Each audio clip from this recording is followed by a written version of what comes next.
আমার প্রতিদ্বন্দ্বী রাজনৈতিক দল যদি আমি বলি, তাদের কোনো পরিকল্পনা নাই, তাদের কোনো ভিশন নাই, কোনো মিশন নাই।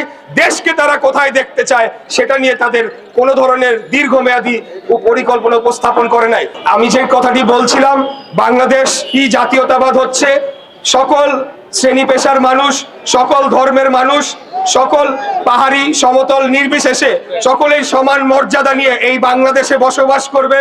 সকলের সমান নাগরিক মৌলিক অধিকার থাকবে, কেউ কারো ব্যক্তি স্বাধীনতায় হস্তক্ষেপ করবে না এবং প্রত্যেক 5 বছর পর পর সরাসরি ভোটের মাধ্যমে বাংলাদেশের জনগণ তাদের নির্বাচিত জনপ্রতিনিধির কাছে রাষ্ট্র পরিচালনার দায়িত্ব হস্তান্তর করবে। আমরা মনে করছি আমাদের প্রতিপক্ষ রাজনৈতিক দল বা আমার প্রতিদ্বন্দ্বী রাজনৈতিক দল যদি আমি বলি, তাহলে তাদের এই বিষয়ে সুস্পষ্ট কোনো নীতিমালা, ভিশন, দিক নির্দেশনা কিছুই নাই। একটা কথা বলি যে যার বক্তব্য দুর্বল হয় তাদের বক্তব্য অশালীন হয়, সেটার আপনারা একটা উদাহরণ গত পরশুদিন দেখতে পারবেন। আমাদের এই ধূপখোলা মাঠে একটা জনসমাবেশ হয়েছিল, সেখানে যারাই উপস্থিত ছিলেন তারা অকথ্য ভাষায়, অশালীন ভাষায় তাদের প্রতিপক্ষ প্রার্থী এবং দলের বিরুদ্ধে মিথ্যাচার করে গিয়েছে। তো আমরা সেগুলোকে কোনো ভ্রুক্ষেপ করছি না, সেগুলোকে কোনো পাত্তাই দিচ্ছি না। আমরা মনে করি যে 12 তারিখ আগামী 12 ফেব্রুয়ারি নির্বাচনে যখন 12.5 কোটি ভোটাররা সংযুক্ত হবেন, তখন এই যে সারা দেশ থেকে নিয়ে এসে এক জায়গায় জড়ো করে বড় সমাবেশ দেখানো, সবকিছু বিলীন হয়ে যাবে, সবকিছু ভেসে যাবে। আমরা যদি একটা থানার প্রোগ্রাম করি তাতেও এর থেকে অনেক বেশি লোক আমরা দেখাইতে পারি। এটা কোনো বিষয় নয়, লোক দেখানো বিষয় নয়। বাংলাদেশের সব মানুষ রাজনীতি করে না রে ভাই, সবাই দল করে না। সাধারণ মানুষ ভোট দিবে আগামী 12 ফেব্রুয়ারি। সাধারণ মানুষের জন্য আমাদের প্রতিদ্বন্দ্বী দলের কি পরিকল্পনা রয়েছে সেটা আমরা জানতে চাই। তাদের কোনো পরিকল্পনা নাই, তাদের কোনো ভিশন নাই, কোনো মিশন নাই। দেশকে তারা কোথায় দেখতে চায় সেটা নিয়ে তাদের কোনো ধরনের দীর্ঘমেয়াদী পরিকল্পনা উপস্থাপন করে নাই। ওদের স্বপ্ন পূরণে পাশে থাকতে পেরে আমরা গর্বিত। আমরা সুস্পষ্টভাবে বলেছি আগামী দিনে এই বাংলাদেশকে একটা বাসযোগ্য নগরী হিসেবে গড়ে তুলতে চাই।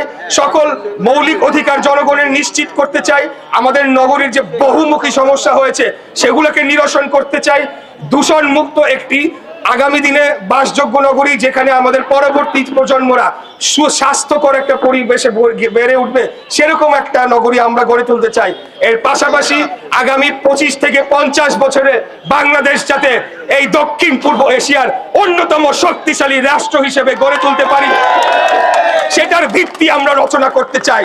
আসলে আমাদের প্রতিদ্বন্দ্বীরা তো বাংলাদেশই চাই নাই, বাংলাদেশ শক্তিশালী তো অনেক পরের কথা। তাই আমি সর্বশেষ বলবো, কারোর কথা শোনার দরকার নাই, কে কি বললো শোনার দরকার নাই। আপনারা আগামী 12 ফেব্রুয়ারি, আমি আজকে আপনাদের সামনে একটা দাবি নিয়ে এসেছি, একটা আবদার নিয়ে এসেছি। বিগত দিনে জনগণের অধিকার রক্ষার লড়াই সংগ্রাম আন্দোলনে আমি ছিলাম, আমি আগামীতেও জনগণের যে কোনো দাবি আদায়ের আন্দোলনে আমি অবশ্যই থাকবো। আপনারা আমাকে একটা সুযোগ দেন। আমি ইতিপূর্বে কোনো রাষ্ট্র পরিচালনার কোনো গুরু দায়িত্ব পালন করি নাই, তাই আমাকে একটা সুযোগ দিলে আমি আপনাদের বলতে চাই, ইনশাল্লাহ আপনাদেরকে হতাশ করব না, আপনাদেরকে নিরাশ করব না। এই দেশকে ভালোবাসি, আমার জীবনের চাইতেও বেশি ভালোবাসি, জনগণকে ভালোবাসি, আমার পরিবারের চাইতেও আমি বাংলাদেশের জনগণকে বেশি ভালোবাসি। তাই আপনারা একটা সুযোগ করে দিবেন, ইনশাল্লাহ আমরা সকলে মিলে আগামী দিনে কোনো হানাহানি থাকবে না, মারামারি থাকবে না। আমরা একটা গণতান্ত্রিক বাংলাদেশ গড়ে তুলতে চাই, যার মাধ্যমে জনগণের কাছে জনগণের ক্ষমতা ফিরিয়ে দিতে চাই। এই বলে আজকে আমি আবারও আপনাদেরকে ধন্যবাদ এবং কৃতজ্ঞতা জানিয়ে আমার বক্তব্য শেষ করছে। খোদা হাফেজ।